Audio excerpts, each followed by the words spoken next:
পৃথিবীতে আল্লাহ রাব্বুল আলামিন 4 জন বাদশা পাঠাইছিলেন। কয়জন?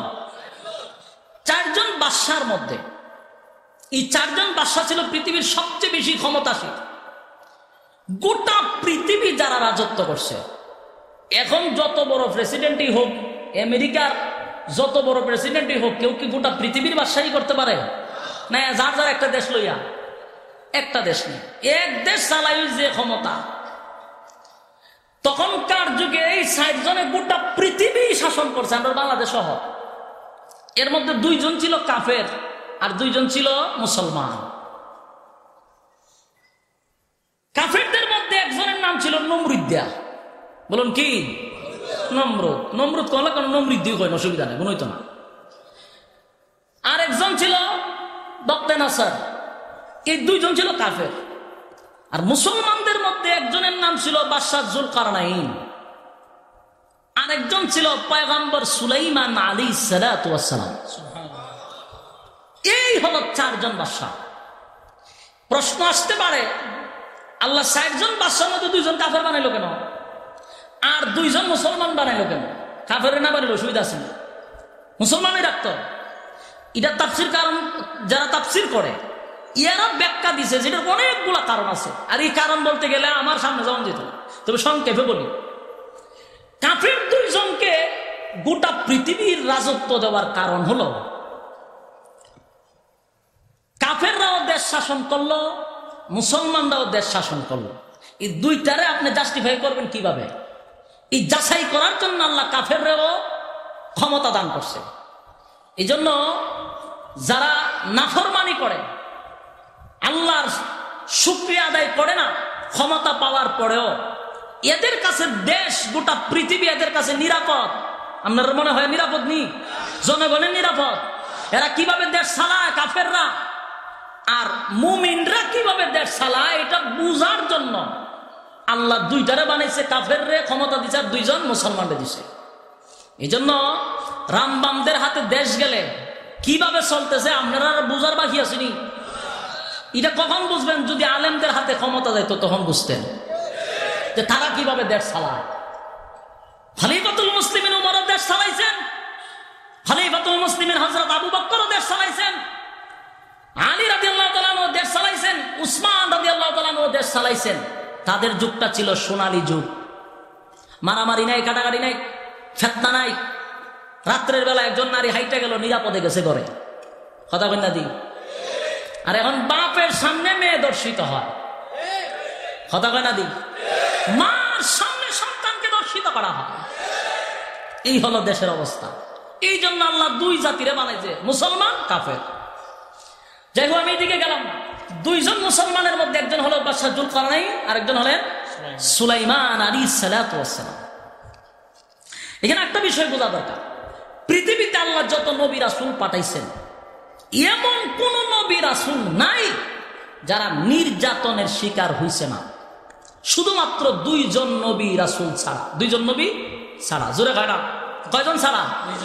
2 জন নবী ছাড়া। বাকি সব নবী রাসূলগণ দিনের দাওয়াত দিতে গিয়া নির্যাতনের শিকার হয়েছে। 2 জন হয় নাই। এর মধ্যে একজন হলো বাবা আদম আলাইহিস সালাতু ওয়াস সালাম। উনি তো ছিলেন পৃথিবীর প্রথম মানুষ, ঠিক না? উনার আগে তো মানুষ নাই, তো উনারে মারবো কে? উনি প্রথম মানুষ, প্রথম পয়গম্বর। কথা বুঝতেছেন আমার? 2 নাম্বার হলো সুলাইমান আলাইহিস সালাতু ওয়াস সালাম। উনি ছিলেন শুধু পয়গম্বর না, উনি ছিলেন বাদশাহ। উনি কি ছিলেন? বাদশাহ ছিলেন। কেমন বাদশাহ? সাধারণ বাদশাহ নয়।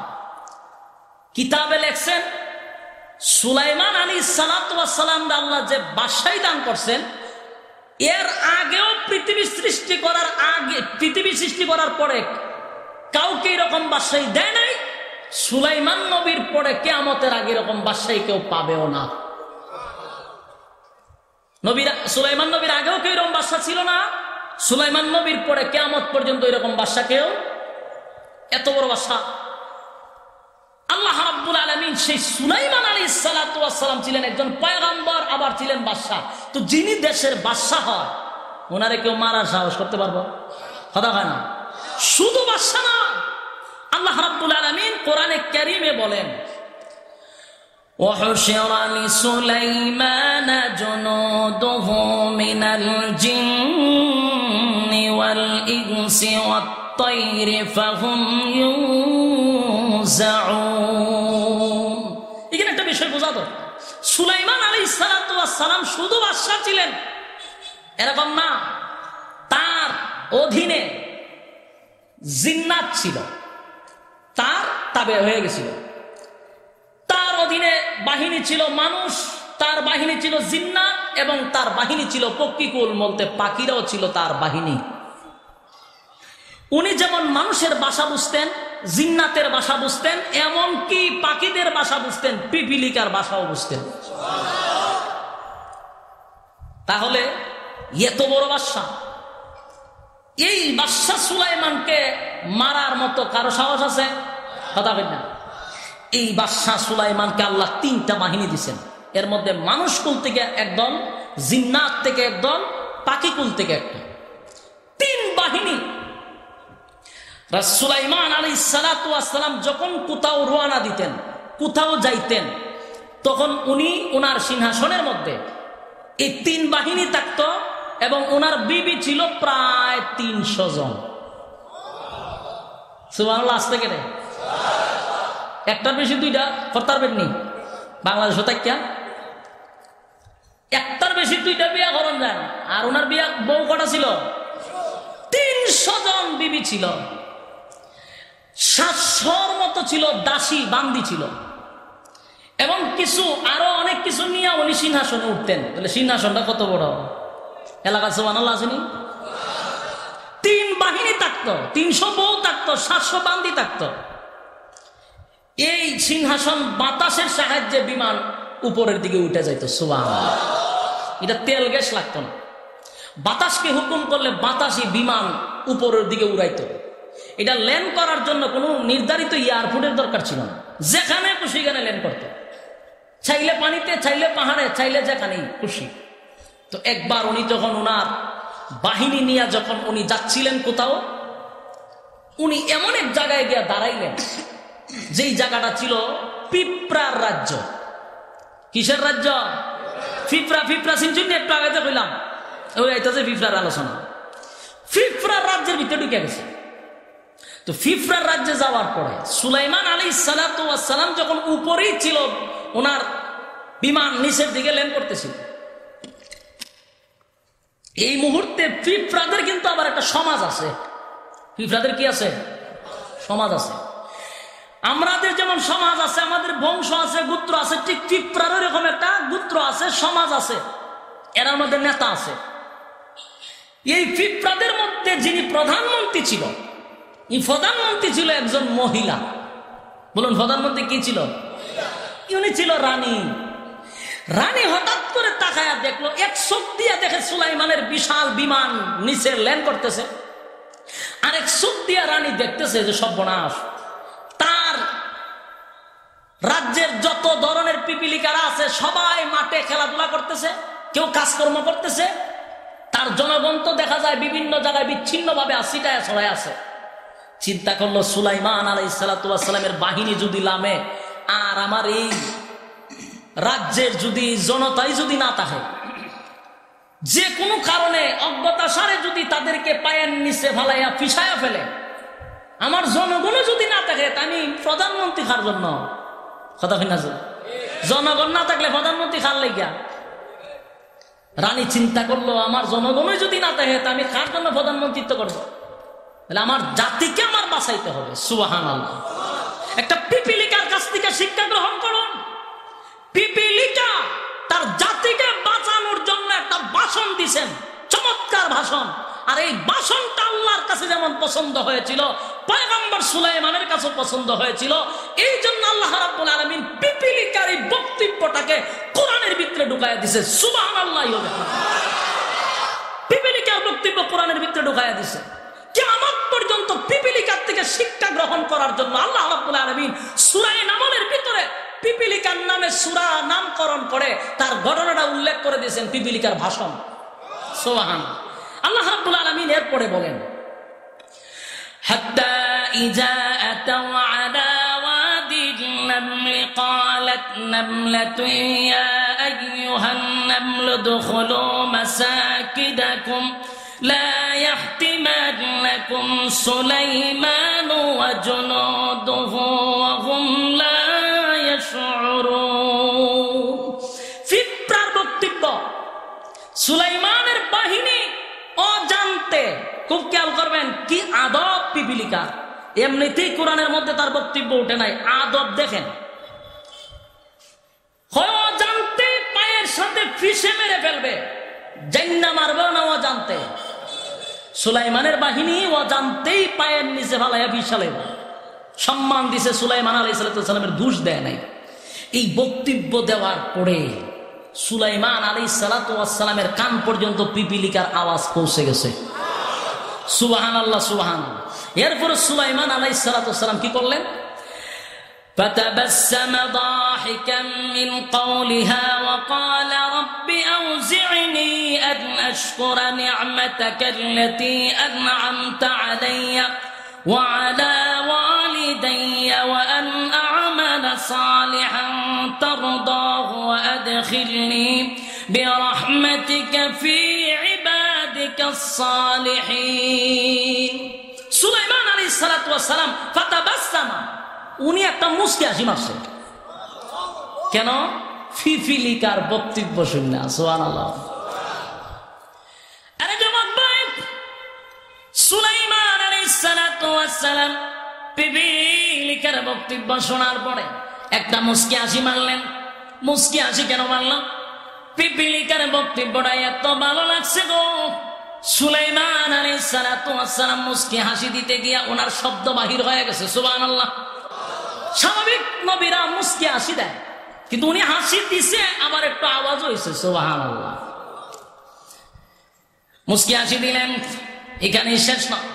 এরপরে উনি বলতে লাগলেন দাহিকাম মিন কওলিহা ওয়া ক্বালা রাব্বি আউজি'নি আন আশকুরা নি'মাতাকা আল্লাতী আন'আমতা আলাইয়া ওয়া আলা ওয়ালিদাইয়া ওয়া আন আ'মালা সালিহান তারদাহ وأن أعمل صالحا ترضاه وأدخلني برحمتك في عبادك الصالحين।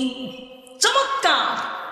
সুলাইমান আলাইহিস সালাম সঙ্গে সঙ্গে চিন্তায় পড়ে গেলেন যে একটা পিপিলিকা পর্যন্ত আমাকে চিনতে পারছে। সুবহান। সুলাইমান আলাইহিস সালাম পিপিলিকার বক্তব্য শুনে মুস্কি হাসি দিলেন। এরপরে আল্লাহ রাব্বুল আলামিনের কাছে শুকরিয়া আদায় করতে লাগলেন। আরে মালিক, আমি আপনার কাছে শুকরিয়া আদায় করি। শুকরিয়া আদায় করার মতো আমাকে আপনি ওই রকম এবিলিটি দেন, একটা পিপিলিকা পর্যন্ত আমাকে চিনতে পেরেছে। আপনি আমাকে যে নিয়ামত দান করছেন গো, আমার বাবাকে যেই নিয়ামত দিছেন, আমার মাকে সেই নিয়ামত দিছেন, আমাকে যেই নিয়ামত দিছেন, আল্লাহ আমি যেন আপনার শুকরিয়া আদায় করতে পারি সেরকম বান্দা হিসেবে কবুল করেন। সুবহানাল্লাহ। যে নিয়ামত আপনি আমাকে দান করেছেন, শুকরগুজারি বান্দা হওয়ার জন্য আমাকে তৌফিক দান করেন। এরপরে আরো দোয়া করছেন, ওগো মালিক, আপনি আমাকে আপনার প্রিয় বান্দাদের অন্তর্ভুক্ত করে দেন, আপনার মহব্বতের বান্দাদের সাথে আমাকে মিলিত করে দেন, আমি যেন তাদের মতো হতে পারি। যুবক ভাইরা আমার, দোয়া করলেন, আল্লাহর কাছে সাহায্য চাইলেন, শুকরিয়া আদায় করলেন না বেড়াগিরি দেখাইছেন? কথা না বেড়াগিরি দেখাইছিনি? আমার ফিফরা বলতেছি না রে, কি বেড়াগিরি আমরা হইলে করলাম বলে দেখছো নি ফিফরা আমার নাম ধরে কথা। কিন্তু উনি মুস্কি হাসি দিয়ে আল্লাহর কুদরতি পায়ে পড়ে গেলেন যে আল্লাহ আমার আপনি এত বড় নিয়ামত দিচ্ছেন, এটা পিপিলিকা পর্যন্ত আমার চিনতে পারে। এবং আপনি আমার মা আমার বাবাকে যে নিয়ামত দিচ্ছেন, আমারও সেই নিয়ামত দিচ্ছেন, আমি যেন শুকরিয়া আদায় করতে পারি সেই তৌফিক আমাকে দান করেন, আমি নেক আমল করতে পারি যে আমল করলে আপনি খুশি হবেন। সুবহানাল্লাহ। এবং আমাকে নেককার বান্দাদের অন্তর্ভুক্ত হওয়ার তৌফিক দান করেন। আমিন। দোয়া করতেছে। সুবহানাল্লাহ। পিপিলিকা, আমরা পিপিলিকা গুলি বাজারে 1 কেজি নিলে 6000 টাকা কেজি বিক্রি হইব। হ্যাঁ কথা বলি না, বিক্রি হইব নি? কোনো দাম আছে পিঁপড়া? কিন্তু সেই পিঁপড়াটাকে আল্লাহ তার বক্তব্যটাকে কোরআনের ভিতরে ঢুকাইয়া দিছে। সুবহানাল্লাহ। এর পরে দেখেন সুলাইমান আলাইহিস সালাতু ওয়াস সালাম তার বাহিনী নিয়ে যখন কোনো জায়গায় ল্যান্ড করতেন, তখন তো তার পরিবার থাকতো, তার সাথে বাহিনী থাকতো। অনেক সময় উনি যখন বাহিনীর দিকে তাকাইতেন, উনি মাঝে মধ্যে বাহিনীর গুলার দিকে তাকাইতেন, হঠাৎ করে উপরে তাকাইছে। উপরে যে তাকাইছে, যেখানে ল্যান্ড করতো উপরে ছিল পাখি। ফাঁকিরা কি করতো? ডানা দিয়ে ওনারা ছায়া দিত, মানে রুদ্র যেন না লাগে সিংহাসনে, তো পাখিগুলা ডানা এইভাবে মেলায় রাখতো।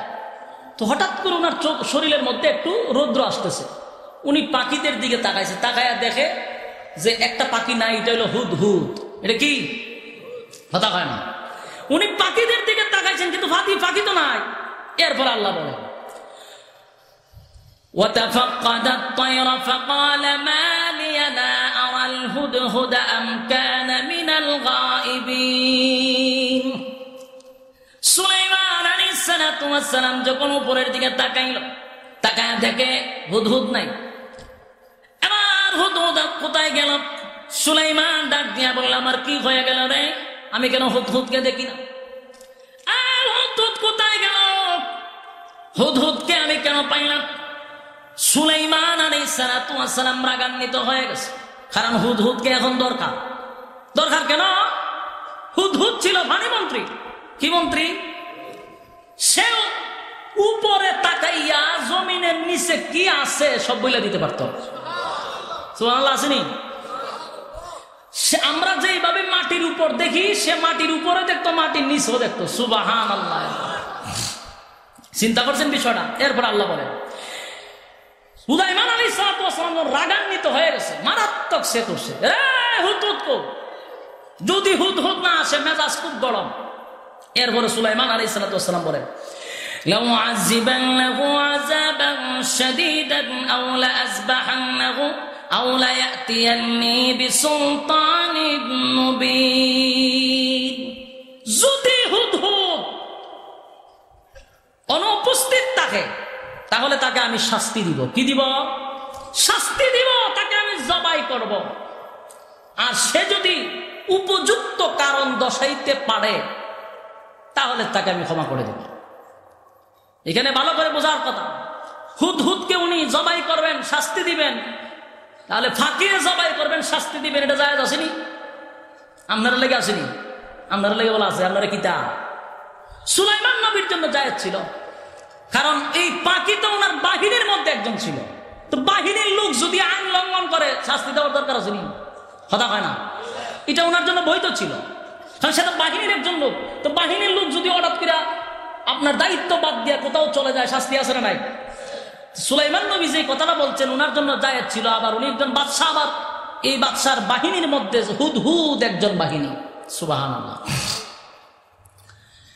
সুলাইমান আলাইহিস সালাতু ওয়াস সালাম রাগান্বিত হইয়া বলতে লাগলেন লাউ আযিবান্নাহু আযাবান শাদীদান আও লা আযবাহান্নাহু আও লা ইয়াতিয়ান্নি বিসুলতানিন মুবিন।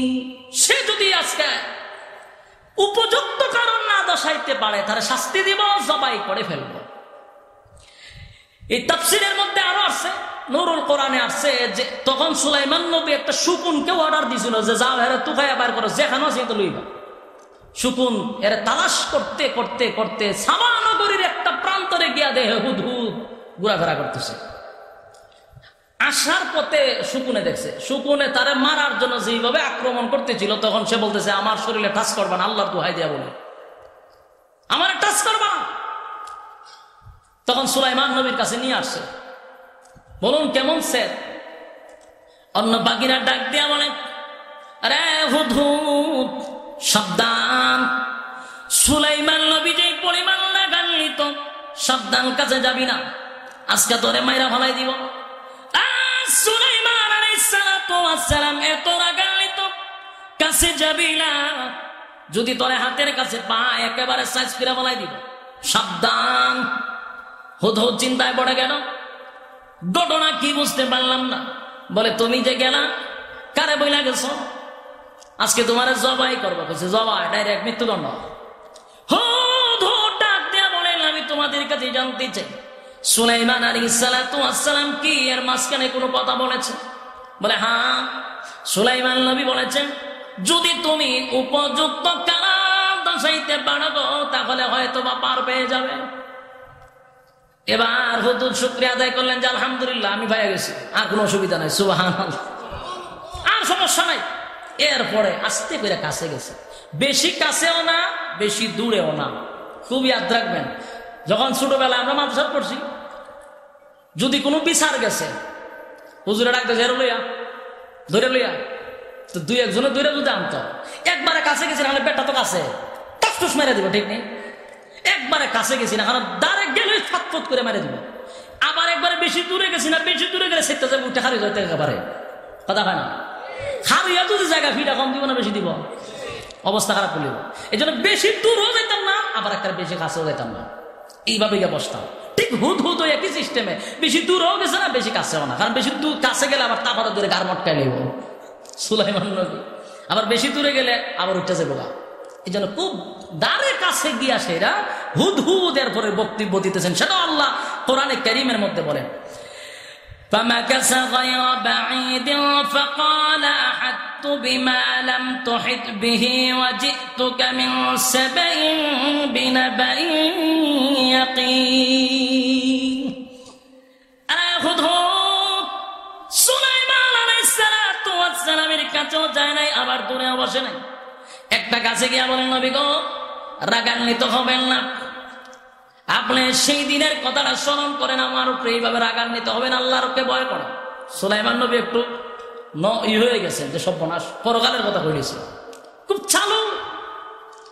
সুলাইমান নবী বাচ্চা কারণ দশা ছেড়ে দিলাম, কারণ দশা। এবার হুদ হুদ বক্তব্য দিতে লাগলেন, فمكث غير بعيد فقال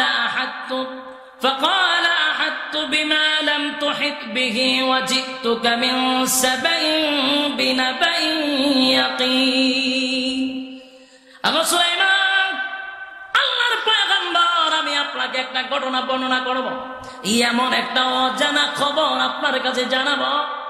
আমি আপনার কাছ থেকে গিয়ে আপনার কলিজার মধ্যে যতটুকু ব্যথা বেদনা দিয়েছি গো নবী, আশা করি এর থেকে বেশি আপনি খুশি হবেন।